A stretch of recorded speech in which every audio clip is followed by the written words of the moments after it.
Well, good morning, Wausau Podcast, and today is my chance to interview Officer Andy Kutchenriter. I'm Detective Dave Bertram.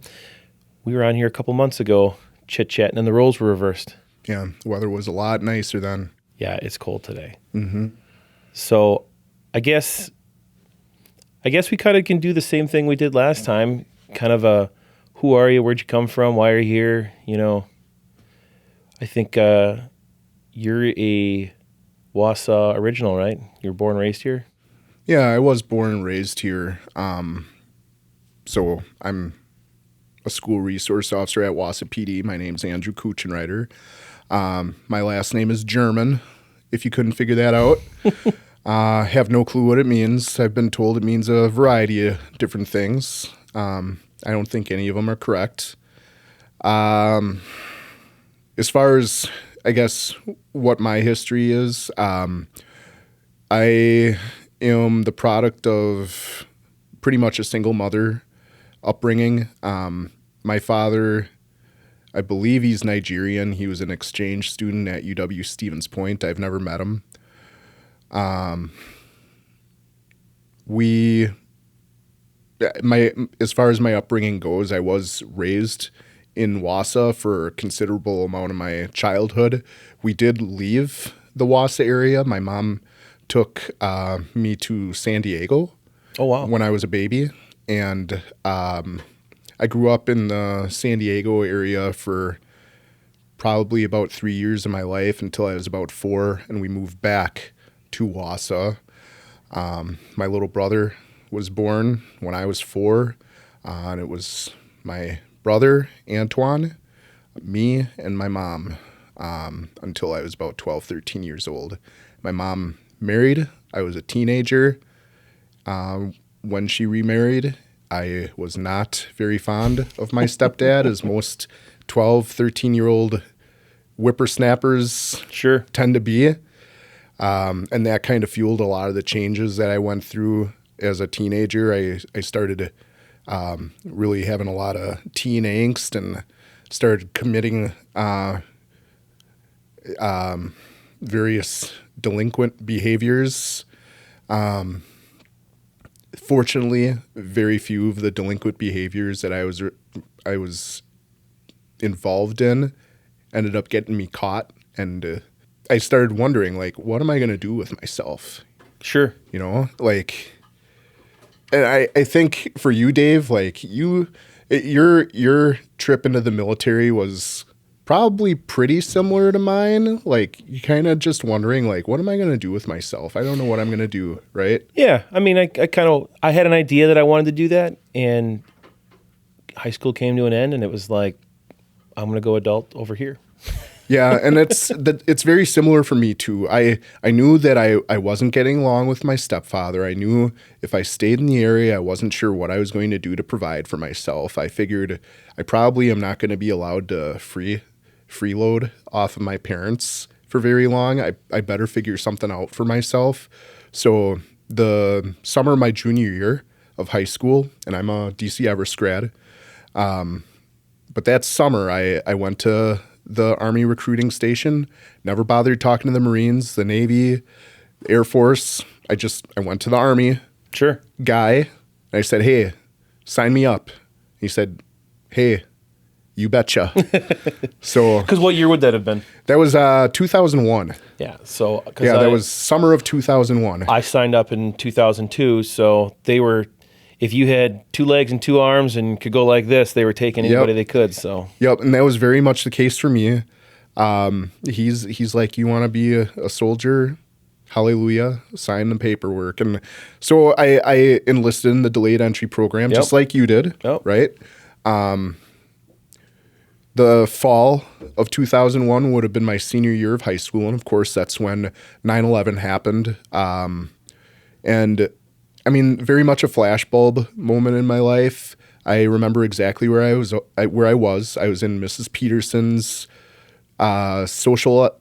It wasn't social. It was like an economics course. Okay. Like a home economics type of course, and just like you can imagine, there they're rolling the cart in, On the big TV, the big on TV cart with the straps on it, so the big tube TV doesn't fall over. Yep. They roll that TV into the classroom, and I don't remember which teacher it was. It wasn't Mrs. Peterson, of course, but the teacher's like, "Hey, kids, you got to see this. This is some really substantial stuff."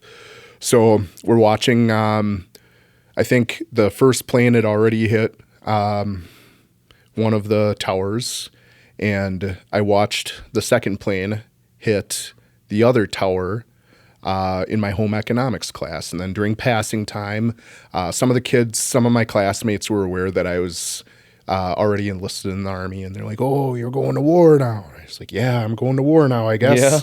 And graduated high school, and I was off and running.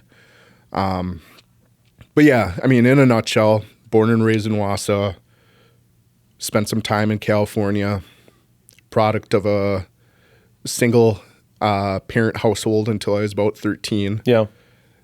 Stepfather joined the picture when I was about 14, 15. Lots of teen angst, lots of brooding, lots of I don't know what I'm going to do with myself when I graduate high school. Enlisted in the Army, summer of my 17th year on this great earth. And then after high school, graduated from Everest in 2002.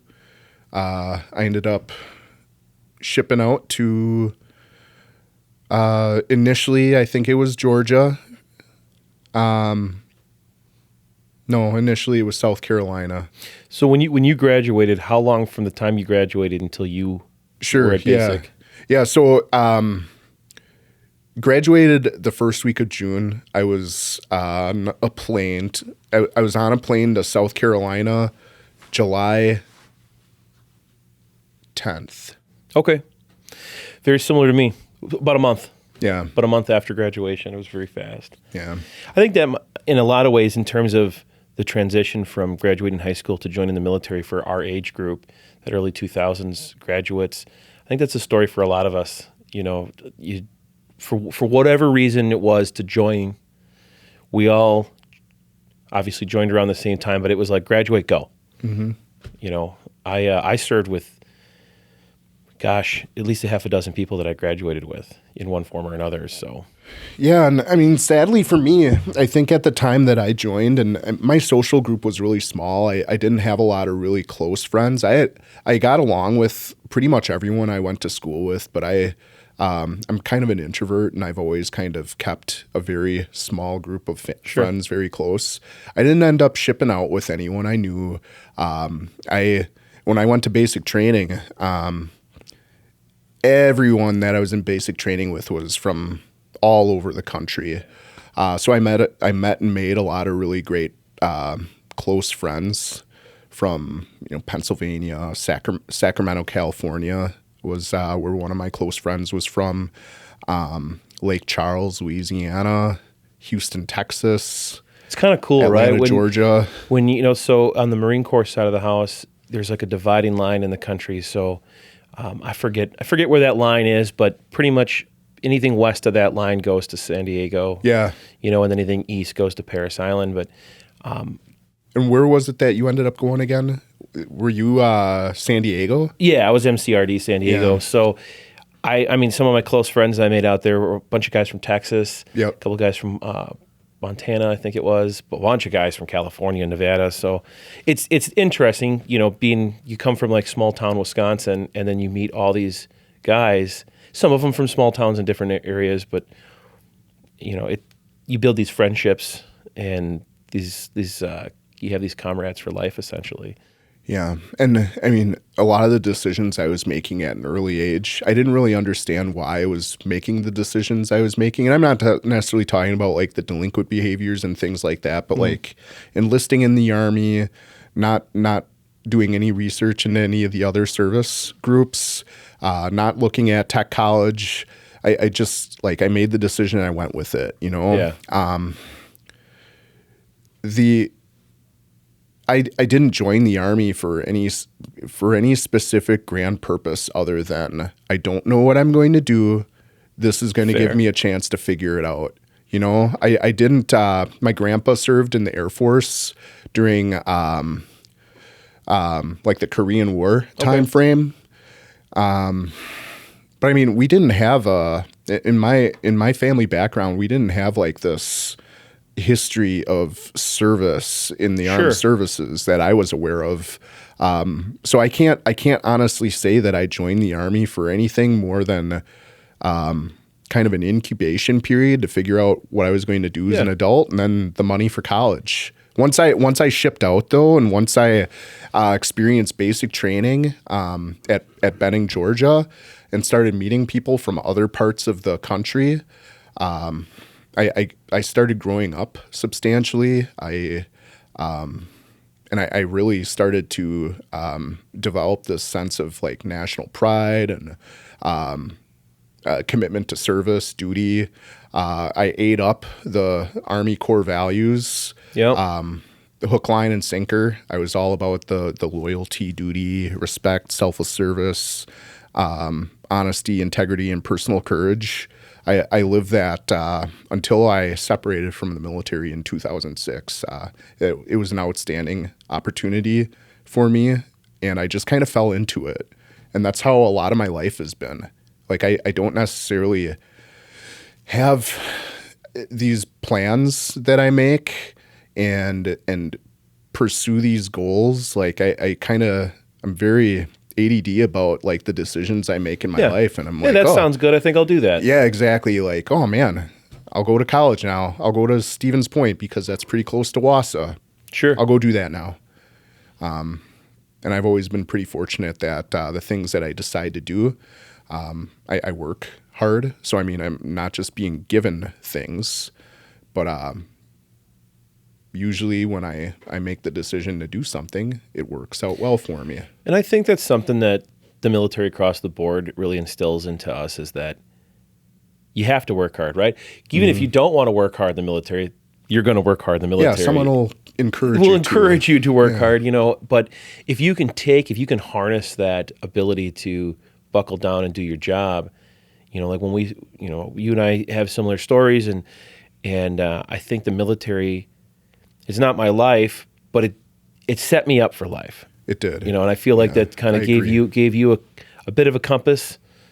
You're talking about, you know, you don't really have this grand plan, but you found your focus, you know.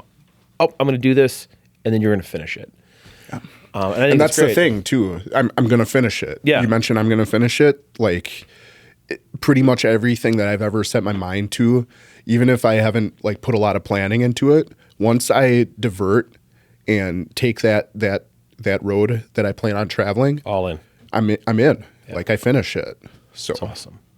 So after your time in the Army, you come back, you go to college for a little while.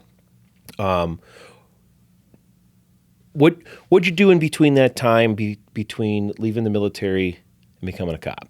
Because there's a chunk of time in there that Andy was doing other things in life. Yeah, there was a pretty substantial chunk of time. I mean, when I graduated, so in between separating from the Army, and I received an honorable discharge. I served my 4 years of active duty service, and I was kind of deployed out.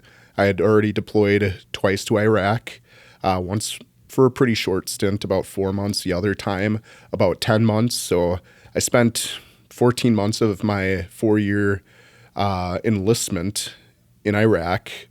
I also spent a month in Thailand. I spent probably about 15 months initially, like, training and getting my job training and all that stuff and doing airborne school. So there was a lot of shipping out and shipping in and training, and I was just kind of tired of that. I was satisfied with the 4 years before moving back home, because I was in the Fayetteville area, Fort Bragg. Before coming back home, my wife at the time, she was finishing up college. She was going to Fayetteville State University, which, interestingly enough, and I like, this is kind of an aside, but that's a historically black college. Okay. Were you aware of that? I was not. Yeah, so it's kind of like, you know, the Howards and I think it's Alabama State, and like, it's one of those historically black colleges, and my first wife was my high school sweetheart. Went to Everest with her. She's white, and she was going to Minnesota when I married her, and then she moved to Fayetteville to be with me all the way across the country. And now she's attending a historically black college, right? And enrollment at a historically black college is almost predominantly African-American, black, right? So this white girl from Wausau, Wisconsin starts going to school at Fayetteville State, and she got a full ride scholarship. Oh, wow. Part of it is because she was a minority in the school, and then the other part was because she's a real gifted person. Yeah. Very interesting. But she was finishing up school at Fayetteville State. She finished up her degree, and while she was finishing up her degree, I bounced around in a couple of different industries, we'll say. I sold cars to poor Fort Bragg soldiers in the Fayetteville area. 25% on this Mustang, baby. Yeah. I wasn't, I feel like I had fairly decent integrity as a salesperson in the automotive sales industry in the Fayetteville area. I never knew you sold cars. But I sold cars for probably about 6 months. That was not for me. And then the rest of that time, I got my bartender's license. I worked at Lowe's. I wish we had a Lowe's here in Wausau. I love Lowe's. But I worked at Lowe's in the home and garden department for another 3-4 months or so. And then we moved back. So like I had said, I went to Stevens Point. I went to UW Stevens Point only because it's very close. Sure. To Wausau. Like I could have gone pretty much anywhere. But I chose Point, and I chose to go to Point and go to school to be a teacher. Okay. And I could have gone to school for anything, but for whatever reason, I chose education. And I wanted to be a high school social studies teacher. And high school social studies was not my strongest subject.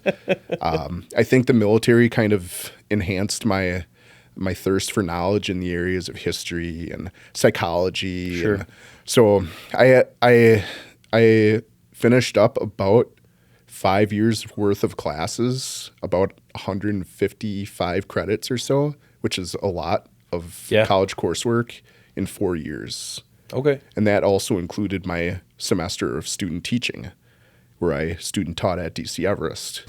For whatever reason, I decided teaching's not for me. Like I spent that 4 years, and my college tuition assistance from the military, I kind of blew that wad on education and psychology, and only to realize like this is not something I'm interested in. Your passion's not there for it. Yeah, I didn't want to, like when you're a teacher, you have upwards of 200 individual bosses each day, and that's the students. Sure. And then those 200 individual bosses have 2 supervisors above them in their parents or their guardians. So that's 800 more bosses. 400. 200 times 2 is 400. Yeah. And then you have your administrators, you have your department your department heads. So you end up you end up working for a lot of people as a teacher. Hands in the cookie jar, so to speak. Yeah, and I wasn't very fond of that. So I graduated from Point, never got a job teaching. Instead, I applied for a job at North Central Technical College to be like kind of like an administrative assistant in the admissions department. Sure. I worked at the tech for about 5 years. So I ended up getting let go from the tech. And when I finished up at the tech, this would have been about 2015. I thought, well, I've been helping kids and adults get into new careers. And one of these careers that I am always telling kids to look into is apprenticeships. So I thought, I'm going to get an apprenticeship. So I started doing an apprenticeship in commercial plumbing. Okay. Did that for about 4 years. Got laid off. And I thought, oh, I'll go back to school. I'll be a substitute teacher a bit. Try to figure out what I'm going to do from here. A job was sent to me working for Wisconsin Department of Corrections as a probation officer. I thought, that sounds interesting. So another I'll do turn. that. Yeah. So I worked for when about, we first met, you were working probation parole. Yeah, and I remember that. I remember going to, I think it was Night In. Yep. And you happened to up be one of your working. guys. Yeah. And that world, working in probation and parole was that's where I kind of had this light bulb moment. I really enjoyed working with people that were struggling to kind of figure out their own lives. And sometimes they had successes, sometimes they didn't, but you celebrated the little successes. You held people accountable. But it gets really old sitting at a desk and waiting for people to report to you and say, Kutchenriter, I messed up. I don't know what happened. I messed up. And I missed wearing a uniform. And this whole time, I have this friend that I used to work with at Best Buy named Jordan Geike. He was an officer here at the PD. I know Jordan. Yeah, and I think his badge was he 171? Yes. Yeah. So 171, he's been hounding me for years. Like, hey, I think you'd be a good officer. You should think about applying. And he'd contact me every couple months while I was a plumber, while I was in probation. He'd say, hey, I think you should apply. And I realized when I was working in probation and parole that sole year, I really miss wearing a uniform. I really miss working with people that want to help a community, that are in this for more than just themselves. I met with Jordan one day. I asked him how the application process worked at the PD. I met with, at the time, Deputy Chief Barnes, and kind of picked his brain a little bit, and he encouraged me to apply as well. So I submitted an application, and here I am now. Yeah. I remember your application process because I had gotten promoted during that time and I got to be a part of your background checks a little bit. Okay. So that was, we were excited to have you, and we're still excited to have you. So if you were part of my background checks, why are you doing this great big deep dive into my life? You should know everything about me. Well, I said part of it. Part of it, okay. We were excited to have a local guy come in. That was the big thing, was like, oh, Andy's been around. We knew you. We had good contacts with you in probation and parole. I had at least that one. I feel like we went out on a couple things, but yes, the time we went to the inn, I remember specifically because there was a concern that your guy was going to throw a fit, and he didn't. It ended up being a pretty that was a good one. A pretty calm endeavor, and I think a lot of that was, to your credit, was like you were there and you're like, hey man, you messed up, you got to go, So we were really excited to have you, and that you had applied. So you got hired. So what year did you get hired? I was hired in 2020, right at the beginning of 2020. Yeah. And then you started off on patrol? Started off on patrol. And of course, when I was hired, I hadn't, keep in mind, like I went to school to be a teacher. Mm-hmm. So I hadn't completed the requisite training to be a certified law enforcement officer in the state of Wisconsin. So I had to do the academy. Yep. So those first 6 months or so, I completed the academy. And of course, that was when COVID was really popping off. Yeah. So my academy training was kind of interrupted around like the April-May time frame. Finished up the academy toward the end of June, and then patrol officer. At first, I was working day power. Out of the gate. Right out of the gate. Wow. Which I was told not to expect, but that ended up working out for me. Well, I think there was so much hiring over I was hired in 15, And then, from 15 to pretty much still 10 years now, it's been a consistent Lots and higher, lots higher, of higher, higher. hiring. A big transition of a whole generation of cops has retired, moved on, all of that. Because when I started in 15, which was one of the first big hiring years, the rule of thumb was you can't even look at days for at least 10 years. And And that was probably true for you. it absolutely was. I mean, only reason I ended up on days after that is because I moved into a special assignment, and that changed things. Otherwise, if I would have stayed on patrol, it would have been 6 years maybe before I would have actually made it to days. So, Right. depending. Yeah, and by the time I cycled in, I mean, so many people had retired, and there were a lot of officers. Well, I won't say a lot, but there were probably a handful of officers from 2015, 2016, 17, 18. They started off here, but they moved on to other things. Right. Because I think when you look at the way the department was built 20, 25 years ago, people are spending a lot more time in one industry or maybe two, and then they retire. And in this day and age, you get a lot of people like me that bounce around from employment to employment to employment before they figure things out too. It was the same thing for me. I didn't start this gig until I was 28. No, that's right. So I think you're right. And I would say that coming in a little bit older, funny because 28 seems like an old man when you start out at 18, but looking back at 40, you look back at 28 and like, oh, it's just a kid then, but there's a big difference between a 28-year-old that's been around the block and a 21-year-old that just came out of college, and I think that's part of the reason why guys like us, cops like us that start at later ages kind of jump in and excel out of the gate. Because I feel like you've excelled. I mean, you're a school resource officer. You did that in just a couple of years. Yeah, imagine that. I'm a school resource officer now. I'm able to tap into those experiences from college, doing my practicums as a college student, and having that understanding of how the education world works and how educators communicate, how kids communicate with educators. It's helped me immensely in this role. So when you decided to take on that role, was it another moment of like, yeah, this sounds good, or did you have any kind of mindset to want to become a school resource officer? Yeah, so that one was a little different. More often than not, I'm finding that I'm flying by the seat of my pants professionally.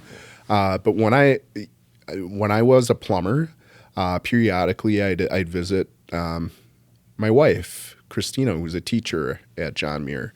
I'd visit her, and from time to time I'd run into one of her colleagues, Officer Cornell. Mm-hmm. And he and I would get to talking when I would visit, and he had an understanding of my background, and he'd say, Kutchenriter, I hear you're thinking about applying at the Wausau Police Department. I think the timing's real good because I'm thinking about retiring soon.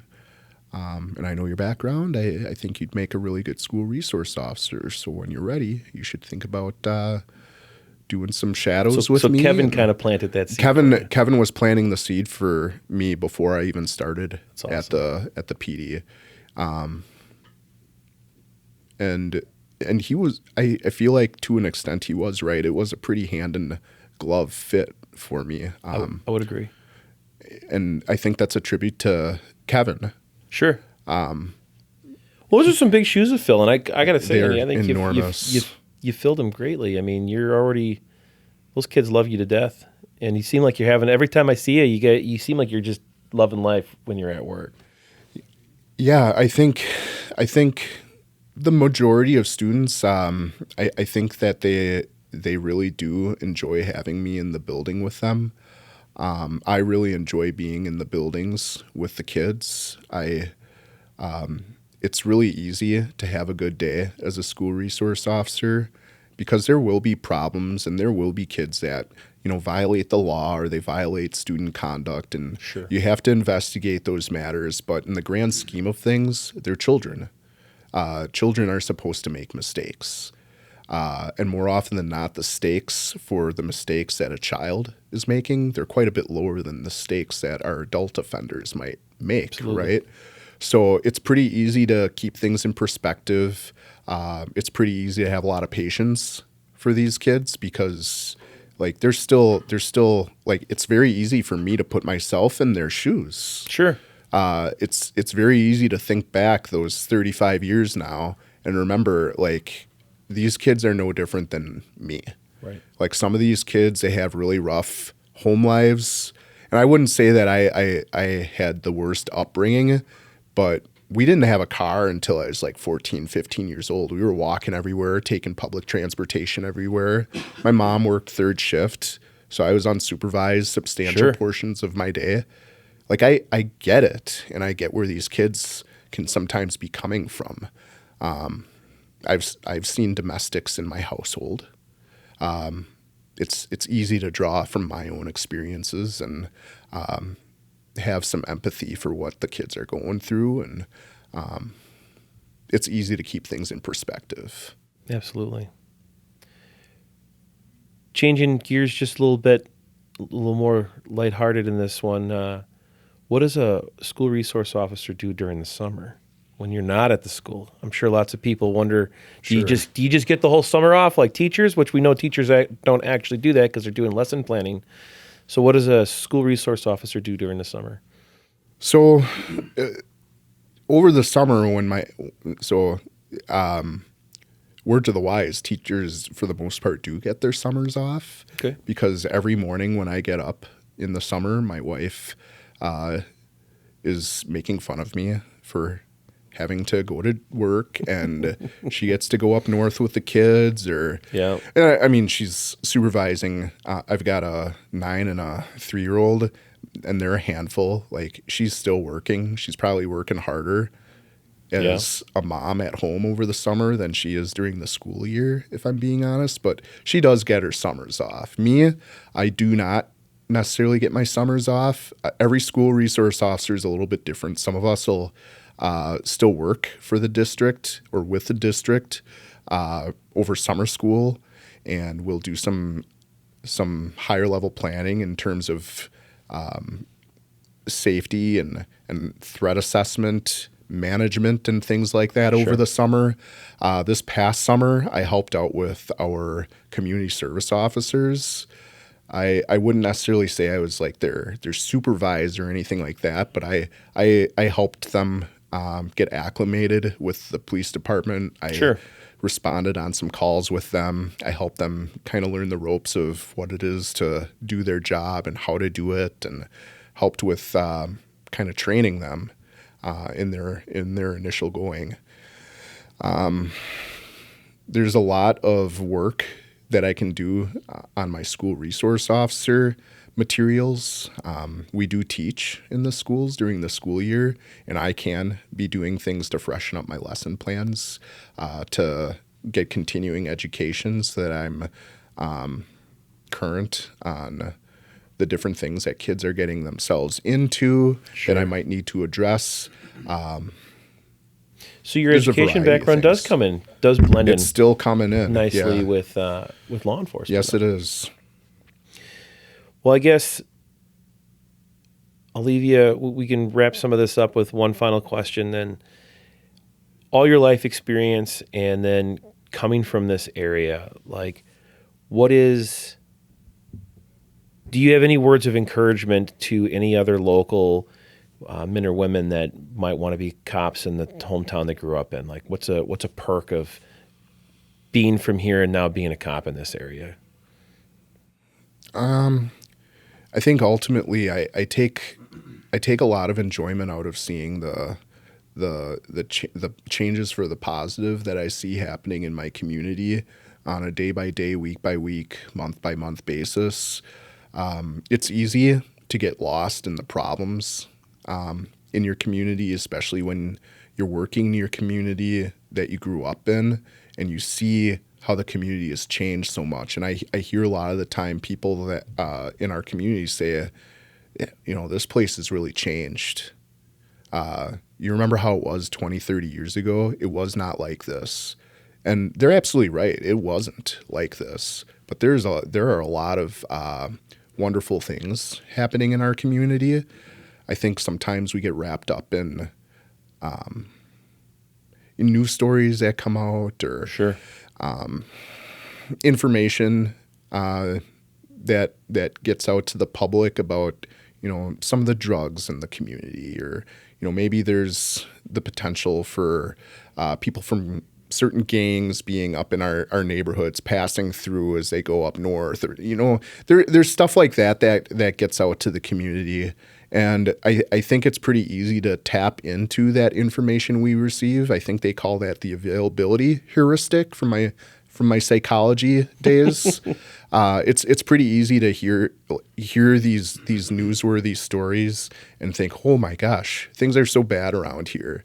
But if you take the time to look around you, and I'm granted this great privilege of working on a street level and on a neighborhood level and in the schools, on a child by child level.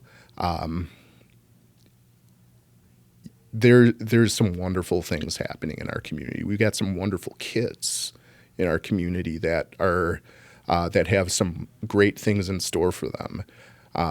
I see kids grow from year to year and gain so much maturity and so much intelligence and so much courage, and there's a lot of promise. There's a great amount of promise, and going back to, I guess, the talking point or the question that you had for me, what would my recommendation be for people that are looking at working in a community that they've grown up in, that they're from? Focus on the positives that you see day by day. It's pretty easy to get lost in the negatives. Focus on the positives, because you'll see a heck of a lot of growth in your communities, and you get to be a part of that growth. You get to see change that you make in the community. What you do matters. And there's no better way to see what you do mattering than working in the community that you grew up in. I think that's a great way to look at it. My family's been here for about 11 years now, and I call this home. Wausau's home. I will retire here. My children, it's all they've known is Wausau. And I love this community, and it's interesting to see the handful of us that serve in this department and others that are from the area. And to your point, yeah, you'll hear the occasional like, "Oh, that didn't used to be like this," but I never ever hear anyone be like, "Oh, Wausau." It's, you might get that occasional like, "Oh man, this has happened, that's happened," but for the most part, I tend to agree with you. Yeah. Yeah, for the most part, I feel like this community is very in touch with themselves. We live in Wausau. This is our area. It's a beautiful city. Look at our parks. Mm-hmm. It's wonderful to be here. And there's a lot of history in this town. Oh yeah. And Wausau, for the most part, has done a really good job of identifying and accentuating that history and keeping that history alive, celebrating the history while also welcoming in the future. Absolutely. Well, thanks for sitting down with me, Andy. We joked a couple months ago we're going to switch roles, and we got to do it. So yeah. I was not looking forward to this. But this was a blast, and it's been a pleasure to talk a little bit about myself. I appreciate you taking the time. Well, again, thanks for running my podcast and taking the time with me. So now maybe we'll get a break from having to do these for a little bit. Yeah. No, I'm kidding. These are nice. Well, and I mean, I think we still have to hear from the person behind the camera too. Yeah, there is. Again, we brought this up last time. There's a guy over here that runs these. Yeah. I think we're going to need to do one with you. I said that last time. I need both of you to host it. We could dual host. Sure. Yeah. Host. Make it happen. All right, brother. Well, thanks for sitting down with me. It's great learning your background, and I enjoy working with you. And yeah, I enjoy working with you and everyone at the department. Hopefully we got many, many, many, many years ahead of us. I plan on retiring here, so. I do too. Awesome.